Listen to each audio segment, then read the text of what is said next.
Hello दोस्तों, आज इस आर्कियोलॉजिकल चैनल के माध्यम से मैं आप लोगों के समक्ष chapter 1 geography, chapter 1 resources and development, उसी कड़ी में आज हम प्रयास करेंगे इस चैप्टर को पूरा एक साथ पढ़ लिया जाए। तो जहाँ तक आपको जानकारी है, मैंने आपको बताया agenda 21, the first earth summit. इसके बाद में अब आपके जो नया टॉपिक अपना शुरू हो रहा है वो हमारे समक्ष है। और आप देखिए, रिसोर्स प्लानिंग इन इंडिया, ऊपर भी थोड़ी बहुत जानकारी आपको दे रखी है कि हमारी कहाँ कहाँ जो मिनरल्स वो पाए जाते हैं। डाटा आपको दे रखा है सामने। हमारे एग्जाम्पल के तौर पे बता रखा है इसमें कि झारखंड है, छत्तीसगढ़ है, मध्य प्रदेश है, ये मिनरल्स और जो कोल है उनसे भरे हुए हैं। और इसके अलावा आपको जानकारी है कि अरुणाचल प्रदेश है, ड्यू टू ब्रह्मपुत्र रिवर, उसकी वजह से यहाँ पानी की बहुत ज़्यादा बहुतायत है। और हमारा जो राजस्थान है, जो जानकारी आपकी बुक में दे रखी है, जो हमारा राजस्थान में जो सोलर एनर्जी है और जो विंड एनर्जी है उसकी बहुतायत है। ये जानकारी आपके लिए बहुत ज़रूरतमंद है, बहुत उपयोगी है, इसको आप ध्यान रखें। अब हम आगे चलते हैं, resource planning in India. Resource देखिए, अब रिसोर्स प्लानिंग मैं थोड़ा सा साइड में हो जाता हूँ। मैंने नोटिस किया है कि जब वीडियो बनाते हैं तो मेरा हाथ है ये थोड़ा साइड में नहीं है, साइड में हो जाते हैं। देखिए, तो इसके बारे में मैं आपको बता दूं कि क्या क्या चीज़ें। सबसे पहले आपको दे रखा है आइडेंटिफिकेशन, जगह की पहचान की जाती है कि कहाँ कहाँ ये मिनरल्स पाए जा सकते हैं।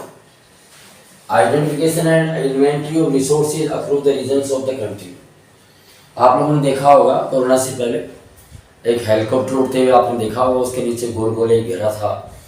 वो सभी जिलों में इसको सर्वे किया गया था। उसके अंदर वो जो नीचे गोल घेरा था, उसके बीच में जो 3 रस्सियाँ थी, उस रस्सियों के बीच वाले हिस्से में एक इंफ्रारेड कैमरा लगा हुआ था, जो हमारी जो भूमि है, लैंड है, उसकी वो फोटो खींच रहा था। मैं आपको उसके बारे में मैं जानकारी देना चाहूँगा कि वह जो कैमरा है, वो कैमरा हमारी ज़मीन के अंदर से भी फोटो ले रहा था। जहाँ जहाँ जो मेटल्स है, उस मेटल्स के माध्यम से वो मेटल्स से कौन सा कलर रिफ्लेक्ट करते हैं, उसके आधार पे हमें जानकारी हासिल हो रही थी हमारी गवर्नमेंट को, भारत सरकार को, कि कहाँ कहाँ कौन सा मेटल्स प्राप्त होने की संभावना है।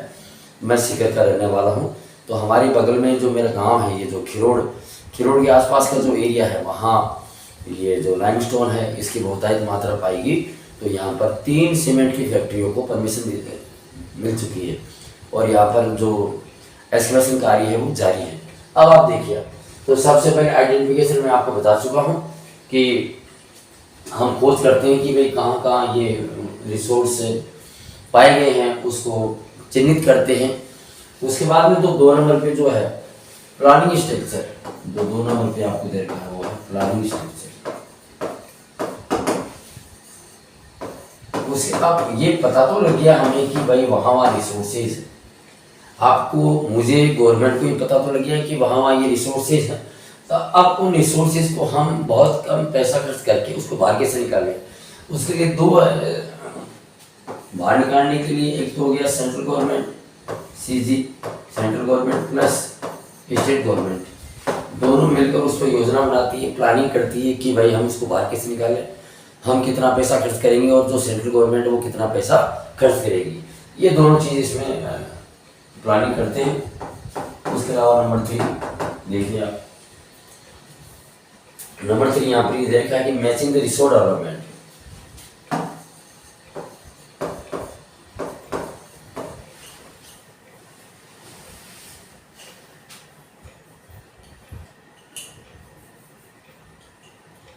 देखिए, मैचिंग द रिसोर्स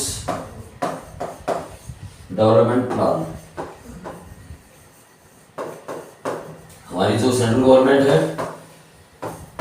प्लान और जो स्टेट गवर्नमेंट है, इस पे काम करती है सेंट्रल गवर्नमेंट और प्लस स्टेट गवर्नमेंट, दोनों अपना प्लान लेके राज्य सरकार के जो अधिकारी है, कर्मचारी हैं, वो और जो सेंट्रल गवर्नमेंट के कर्मचारी, वो मिलकर इस पर एक योजना बनाते हैं कि सेंट्रल गवर्नमेंट इस पर इतना पैसा खर्च करेगी और स्टेट गवर्नमेंट इतना पैसा खर्च करेगी और इसके माध्यम से हम इसको बाहर निकालेंगे। इसके साथ साथ एक चीज़ और है कि टेक्नोलॉजी, जो बड़े बड़े जो इंजीनियर्स है, जो टेक्नोलॉजी के जानकार हैं, उनको भी यहाँ लाया जाएगा, उनको ट्रेनिंग भी दी जाएगी, उनको साथ में उनको ट्रेनिंग भी दी जाएगी कि किस प्रकार से इनको बाहर निकालना है।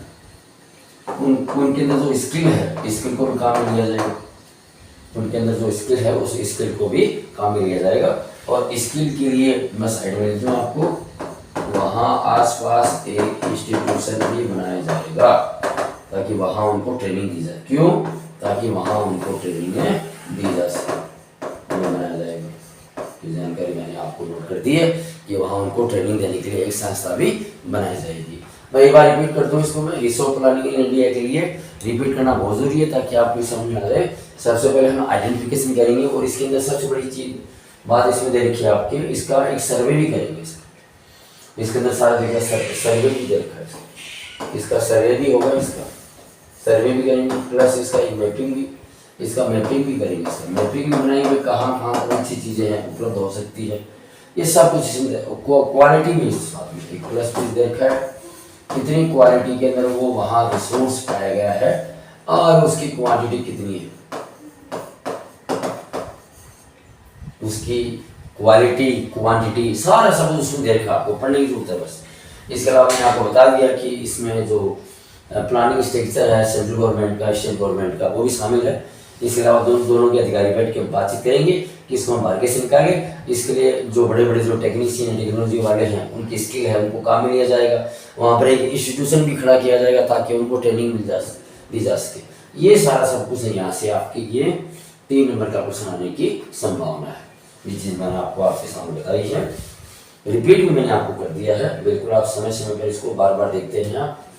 तो ये जो टॉपिक है, ये इसको टॉपिक को हम इसको एंडिंग करते हैं। समय समय पर आप रिवाइज करते रहेंगे, इसको देखते रहेंगे तो आपको रिवाइज हो जाएगा और आपके सामने ये जानकारी आती जाएगी।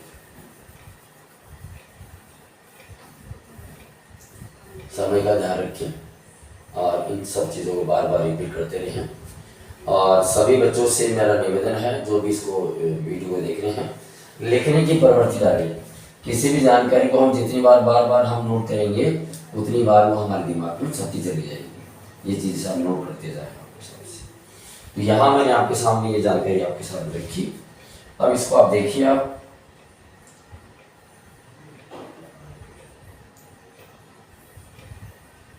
यहाँ आपके सामने ये टॉपिक है और इस टॉपिक को मैं थोड़ा सा आपके सामने क्लियर करना चाहूँगा। ये conservation of resources,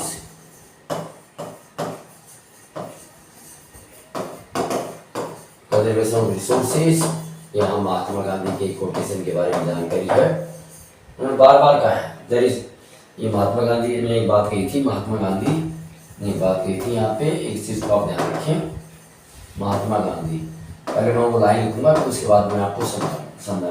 there is enough, उन्होंने बात कही थी, देयर इज इनफ, बहुत है हमारा पेट भरने के लिए। नेक्स्ट पेज मैं आपके सामने इसको सेलेक्ट करके इसको आपके समक्ष बड़ा करने का प्रयास करूंगा ताकि ये चीज़ें आपको दिखाई दी, सामने आए आपके। फॉर एवरीबॉडी, देखिए आप, फॉर, वो वहाँ लिखा हुआ एवरीबॉडी, प्रत्येक व्यक्ति के लिए बहुत है।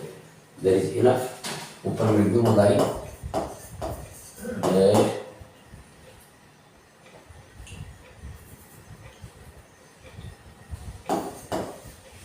देयर इज इनफ, बहुत है, फॉर एवरीबॉडी। इतना अनाज उगता है, इतना बहुत कुछ है कि हम सभी लोगों का पेट भर सके। लेकिन यहाँ पर एक बात की है महात्मा गांधी ने, आप देखिए, and not for, and not for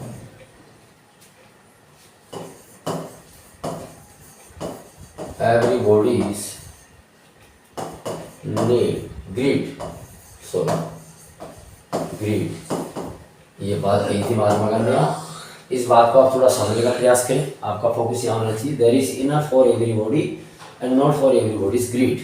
grid क्या है, थोड़ा आप देखिए, लालसा। ये लालसा है, ये हमारी लालसा है। हम जितना हमें मिल रहा है उससे हम संतुष्ट नहीं है और हमें उससे ज़्यादा चाहिए। तो महात्मा गांधी ने बहुत बड़ी बात कही थी कि भाई जितना एक मनुष्य का पेट है, छोटा सा पेट है, उसमें जितना चाहिए वो तो पर्याप्त है भाई, उतना अनाज ऊपर वाला जो भी हमें दे रहा है। लेकिन हमारी जो लालसा है उसकी वजह से बहुत नुकसान हो रही है। क्या क्या नुकसान हो रहे हैं वो भी हम कई बार आपको बता चुके हैं। बहुत से लोगों ने अपने लालसा की वजह से, बहुत ही फ्यू हैंड्स में, बहुत ही कम लोगों के हाथ में ये सारे रिसोर्सेज हैं, लोग गरीबी में मर रहे हैं, लोग इसको आगे समझ नहीं पा रहे हैं। वो देखिए आप, अब यहाँ कुछ से आपको कुछ डाटा है, वो डाटा मैं आपको बता दूँ जो आपको याद रखना है। एक तो ये बुक का नाम है स्मॉल इज ब्यूटीफुल। एक नंबर का क्वेश्चन कई बार यहाँ से आ जाता है, स्मॉल इज ब्यूटीफुल। इसको आप थोड़ा सा ध्यान रखें इसको। और इसके जो राइटर है सुमाकर, स्पेलिंग का विषय ध्यान रखें, सुमाकर। ये जो इनकी स्पेलिंग है, नाम है इसका, इसको भाई हिंदी में मैं तो भाई सुमाकर बोलता हूँ, इसको सुमाकर। अब आप इसको किस प्रकार से क्या बोलते हो आप जाने, लेकिन ये स्मॉल इज ब्यूटीफुल सुमाकर इसके राइटर हैं। इनका थोड़ा ध्यान रखें, ये कई बार एक नंबर क्वेश्चन आपके आ जाता है। इसके अलावा एक ब्रुंडलैंड कमीशन रिपोर्ट है। अभी तो यहाँ से कोई ऐसा कोई क्वेश्चन आया नहीं है, लेकिन ब्रुंडलैंड कमीशन रिपोर्ट आगे आने की संभावना है। तो इसको आगे आप याद रखें। ये कब प्रकाशित हुई थी, ये 1987 आपको दे रखी है। और इसमें जो एक और जानकारी है, the first earth summit, the first, मेरा हमेशा उद्देश्य रहता है कि पेपर आपके सामने और उस पेपर में कोई क्वेश्चन पूछा गया है तो उस क्वेश्चन के आधार पर आपको, तो ये हो गया जून 1992। ये जानकारी आपको यहाँ पर दे रखी है। इसके बारे में आपको समय समय पर अपने आप को अपडेट करते रहना है। मैं रिपीट कर दूं, there is enough for everybody and not for everybody's greed. इतना पर्याप्त है हमारी पृथ्वी पर जितना हमें आवश्यकता है, हमारे पेट को आवश्यकता है। लेकिन हमारी जो लालसा है, लालसा की वजह से इसको हमने इतना ज़्यादा लालसा बढ़ा दी है कि वो हमें पर्याप्त नहीं लग रहा है। यही है दुनिया में गरीबी, में ये सब कुछ यही है। स्मॉल इज ब्यूटीफुल, ये सुमाकर इसके राइटर है। ब्रुंडलैंड कमीशन रिपोर्ट 1987 और द फर्स्ट अर्थ समिट है वो जून 1992 में ये जारी रिपोर्ट की गई थी। अब आप देखिए आगे, इसको मिटा दो। हाँ, इसके आगे वाला जो टॉपिक है लैंड यूटिलाइजेशन, ये आपके लिए बहुत ज़रूरी है। यहाँ से हर बार क्वेश्चन आते हैं आपके, और इस पर आप ध्यान देने की आपको जरूरत है। ध्यान देंगे तो भाई काम बढ़िया होगा, पढ़ोगे, याद करोगे और बार बार रिपीट करोगे। फिर बार बार मैं आपसे कह रहा हूँ लिखने की प्रवृत्ति करें। नॉर्मली आजकल की जो युवा पीढ़ी है वो सिर्फ आंखों से और कानों से काम चला रही है।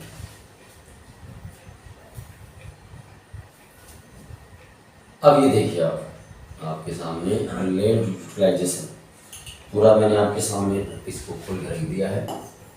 लैंड यूटिलाइजेशन इम्पोर्टेंट टॉपिक है कि हमारी जो ज़मीन है, जो भूमि है, उसका किस प्रकार से व्यवस्थीकरण हम करते हैं, उसको हम काम में लेते हैं उसको प्रकार से। तो नंबर 1 पॉइंट आपका फॉरेस्ट। मेरी भाषा में ये मानना है कि किसी भी जगह को खाली छोड़ दो वो जंगल बन जाएगी। किसी भी जगह को खाली छोड़ दो वो जंगल बन जाएगा। सबसे बड़ी बात ये, इसको आप खाली छोड़ दो वो जंगल बन जाएगी। तो भाई ये एम्प्टी प्लेस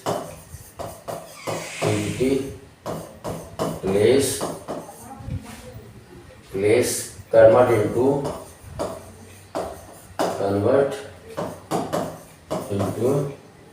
फॉरेस्ट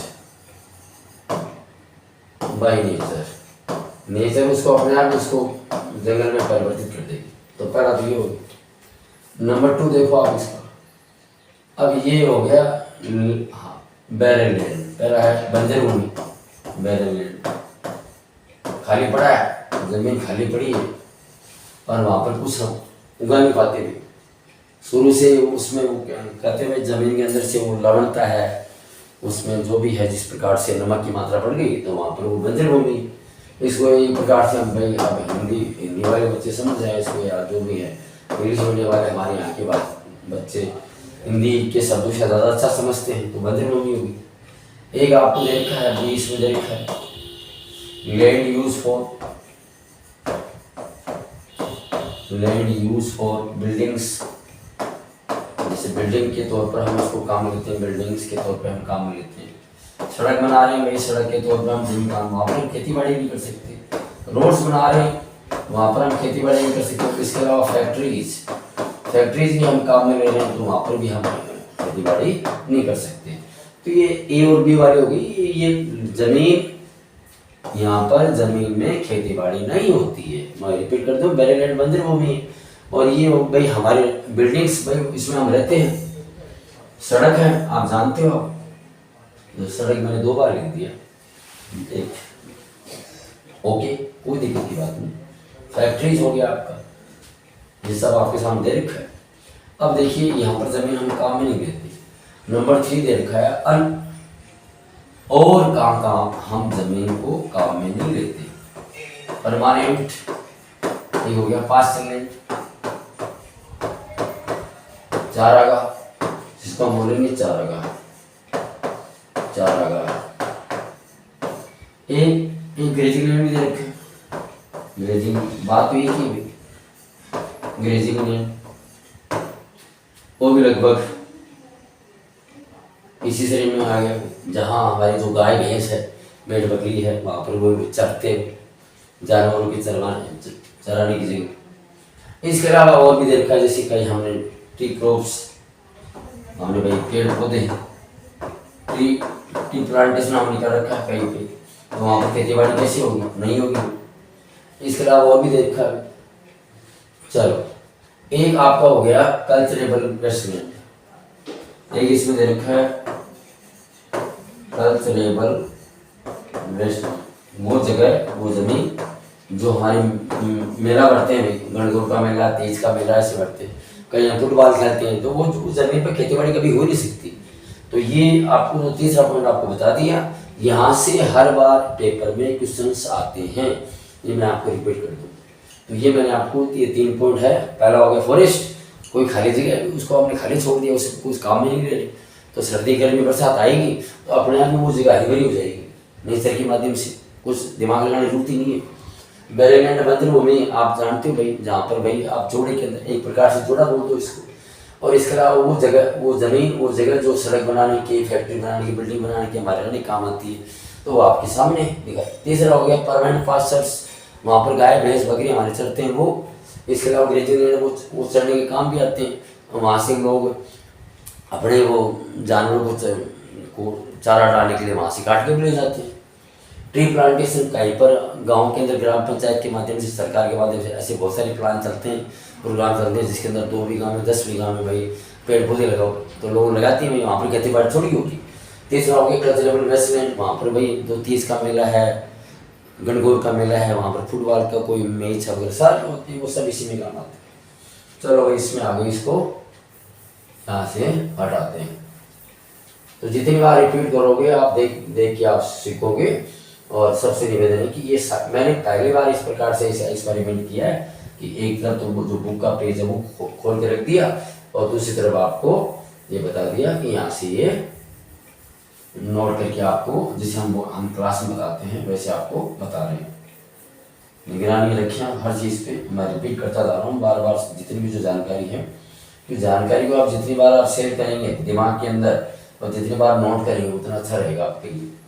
देखिए आप इसमें हम राइट करते हैं, इसमें नंबर 4 यहाँ पर दे रखा है फेलोलैंड्स। जमीन को हमने छोड़ दिया, कुछ समय के लिए हमने जमीन को छोड़ दिया, तो यहाँ पर 2 चीज है भाई। एक तो ये हो गया करंट फेलोलैंड, अभी फिलहाल हमने जमीन को खाली छोड़ रखा है, अभी फिलहाल हमने जमीन को खाली छोड़ रखा है फेलोलैंड। ये हो गया खाली छोड़ देना, खाली छोड़ देना भाई, किसी वजह से भाई छोड़ दिया, खाली छोड़ दिया भाई आपने इसको। तो करंट फ्लोरेंस है इसको भाई आपने 1 सीजन के लिए, 1 सीजन के लिए आपने इसको खाली छोड़ दिया आपने इसको। और दूसरा दे रखा है कि बी भी दे रखा है और 1 to 5 एग्रीकल्चरल ईयर के लिए खाली छोड़ दिया, 2-3 साल के लिए आपने खाली छोड़ दिया। आपको पता है 1 साल में 3 सीजन आते हैं, आपको पता है आपने 4-5 सीजन के लिए उसको खाली छोड़ दिया, तो इसलिए यहाँ पे ये लिखा हुआ है एग्रीकल्चर ईयर्स लिखा हुआ है। ये दोनों प्रकार की चीज़ें, तो इस पर आपने उस जमीन में ये कोई वर्तमान में कुछ वो खाली पड़ा है, कुछ उगा नहीं रहा, या आपने जो परिवार के लोग किसी दूसरे पंजाब हरियाणा राजस्थानी लोग वहाँ पर कुछ कमाने के लिए चले गए, जमीन किसी को बता के नहीं गए, वो खाली है, तो ये इसमें आ गया, ये फ्लोरेंस इसमें आ गया। ठीक है, मैंने आपको क्लियर कर दिया। ये लास्ट आपका net sown area, net sown area है, ये वो एरिया जो कल्टीवेशन के काम आता है, ये वो एरिया है जो कल्टीवेशन के काम में आता है। देखिए आप इसमें 2 चीज़ें मैं सबसे इम्पोर्टेंट मैं बात करना चाहूँगा, यहाँ से क्वेश्चन बनते हैं 4 से और 5 तक, आपके सामने जानकारी यहाँ से बड़े क्वेश्चन बनते हैं। कई बार ये पूछ लिया जाता है और कई बार ये आप पूछ लिया जाता है। नेट सोन एरिया में यहाँ पर देखिए आपने, ये वो एरिया जहाँ पर आप और the physical extent of land और which crops are sown harvested is known as net sown area. वो एरिया जहाँ पर हम सीडिंग भी करते हैं, बीज में डाला आपने, वीडिंग भी किया आपने, निर्माण भी किया आपने, और उसके बाद में लास्ट में आपने हार्वेस्टिंग भी की इसमें। तो आप रूटीन में ये काम करते हैं, तो पहला तो यही हो गया, बीज बोया आपने, वीडिंग की, निर्माण भी किया, उसका पानी वानी भी दिया, उसको हार्वेस्टिंग की, तो ये आपके सामने है। और दूसरा एक और दे रखा है, ये बड़ा इंपॉर्टेंट है, कई बार आपसे पूछ लिया जाता है, ग्रोस क्रॉप्ड एरिया। अब आप ऊपर वाला काम तो कर ही नहीं, area sown more than months in an agriculture years, तो वो एरिया यहाँ पर मैं इसको बता दूं, एरिया सोन जहां पर बीज बोया जाता है बार बार, more than once in a, more than once, एक से ज्यादा once in an agricultural year. सीधी सी बात है, वहाँ पर साल में 2-3 बार उसी एक जगह पर खेती बाड़ी की जाती है, बार बार दिमाग घुमाने की जरूरत नहीं है। मतलब वो एरिया, उसको हम बोलेंगे ग्रोस क्रॉप्ड एरिया, मतलब वो जो एरिया वो बार बार उसी चीज़ के लिए काम में आ रहा है, तो वो तो हो गया ग्रोस क्रॉप्ड एरिया। उसमें हम गाय भैंस भी मानते हैं, वो सारा खेती बाड़ी सारा सब वही काम करते हैं, बस वो एक एरिया हमने चिन्हित कर रखा है। और नेट सोन एरिया के वहाँ पर हमने बीज बोया, वहाँ पर हमने वीडिंग की, निर्माण किया, वहाँ पर हमने हार्वेस्टिंग की, तो ये आपको मैंने बताया, आपको अधिकतर इस पोर्शन से ये चीज़ें आती है। मुझे उम्मीद है ये चीज़ जानकारी आपको डायरेक्टली, मैं यहाँ पर ये सोच के आपको ये सारी चीज़ें बता रहा हूँ कि पेपर में इस प्रकार से कहाँ से ये चीज़ें आती हैं, वो चीज़ें क्लियर मैं कर रहा हूँ आपके सामने। चलो नेक्स्ट देखिए आप, ये लैंड यूटिलाइजेशन एरिया है, मैंने आपको मिनिमाइज करके बताने का प्रयास किया। हर बार यहाँ से क्वेश्चन आते ही हैं, भूल जाओ आपकी यहाँ से खाली इस साल क्वेश्चन आ गया और अगली बार नहीं आएगा, हर बार आएगा यहाँ से। बस ये 4th 5th है, ये ज़्यादा इम्पोर्टेंट है, मैंने आपको बता दिया। एक अब इस पेज पर जो जानकारी रही है बाकी वो आपके सामने अर्थ का जो देखा है, कितना परसेंटेज क्या है। हर बार भाई हम भी बच्चों को ये क्वेश्चन देते हैं, और ये क्वेश्चन अभी मैं जहाँ जिस संस्था में काम कर रहा हूँ वहाँ पर अभी जो पेपर हुआ था वहाँ पर भी यहाँ से क्वेश्चन हमने दिया है।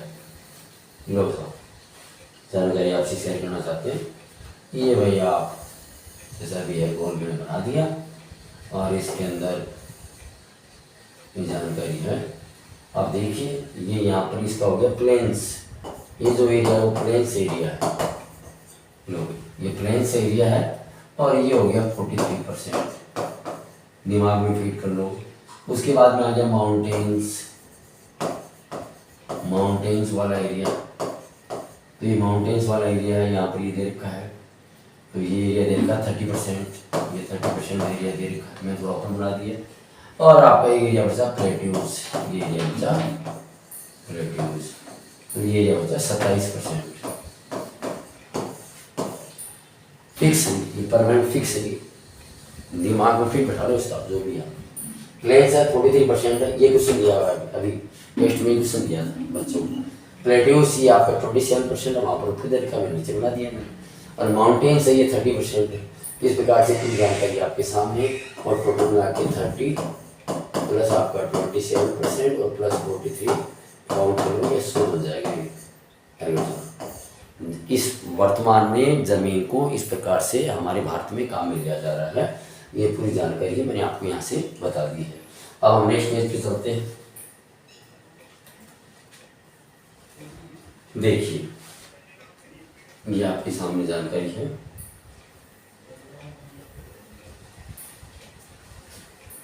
यहाँ इससे जो जानकारी आपकी एग्जाम को देखते हुए आपके सामने आती है, सबसे पहले आपको ऊपर पर ये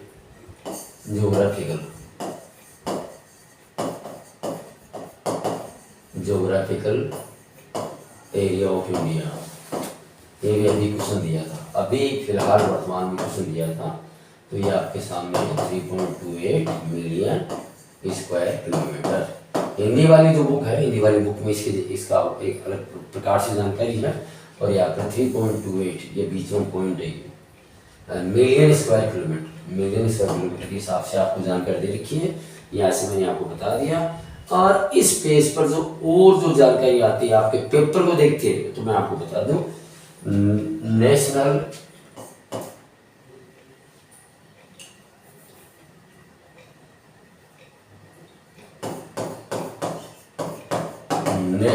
फॉरेस्ट पॉलिसी जो आपको पता है हमारे देश में कौन सी ईयर में लागू हुई, 1952 में।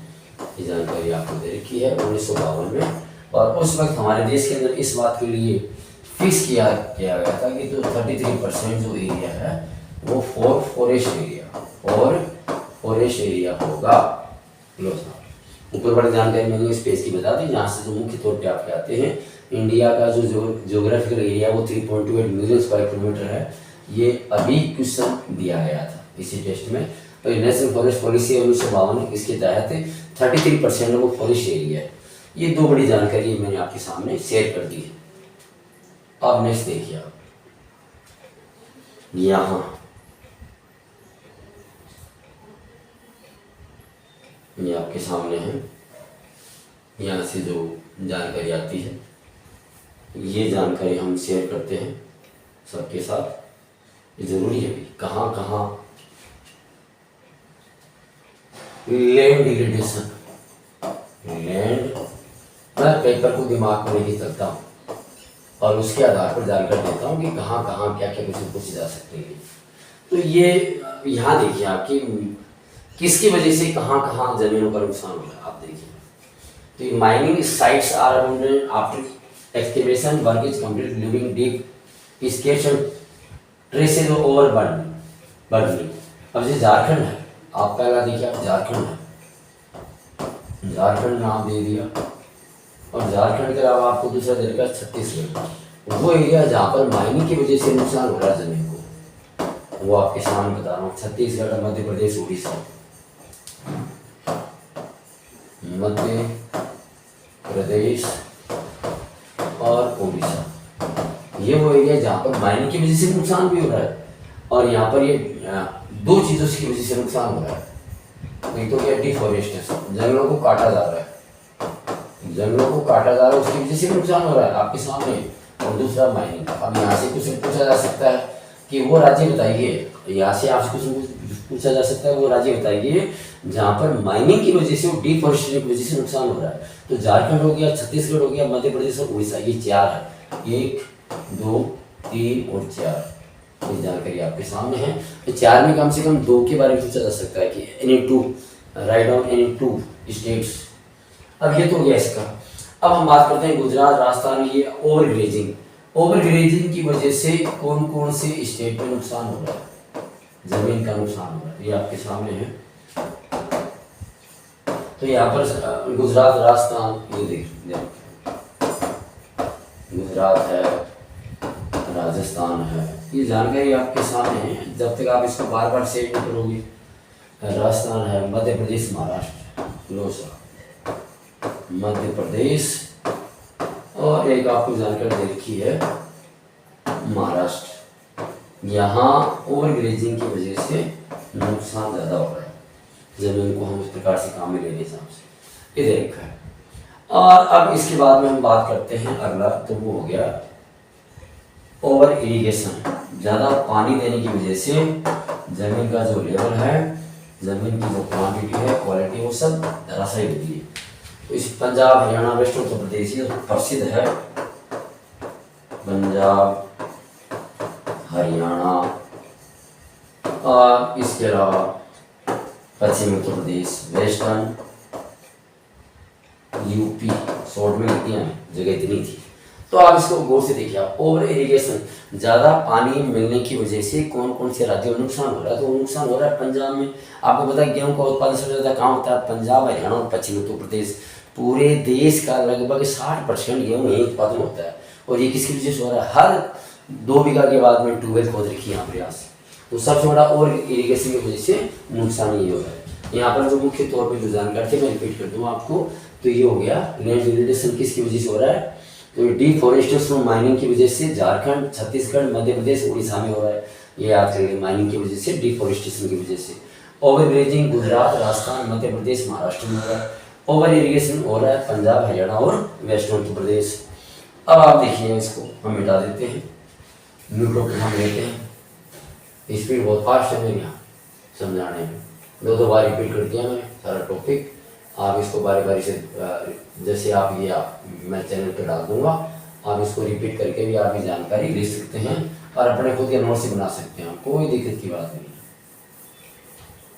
अब हमारा जो लास्ट टॉपिक है इसका, मैं कोशिश करता हूँ कि शुरुआत तो कर दूँ इस टॉपिक इसमें, और अगले में हम इसको करने का प्रयास करेंगे, क्योंकि आज हमने बहुत टॉपिक ले लिए हमने, लेकिन मैं देखता हूँ ये बड़ा हो गया है और मुझे इशारा मिल रहा है कि मैं इसको यहीं समाप्त करूँ। तो इस सॉइल वाला टॉपिक, अपना जो सॉइल वाला टॉपिक है, ये सॉइल वाला टॉपिक हम इसमें लास्ट में लेंगे। इसका जो लास्ट पार्ट होगा उसमें आपके अलुवियल सॉइल है, वो सारा सब कुछ, आपके ब्लैक सॉइल है, वो सारा सब कुछ इसी में रहेगा, एक्स्ट्रा। ओके, मुझे उम्मीद है ये आपको चैनल बहुत अच्छा लग रहा होगा और आप ये सारे वीडियो देखे होंगे। इसी के साथ जय श्री राम।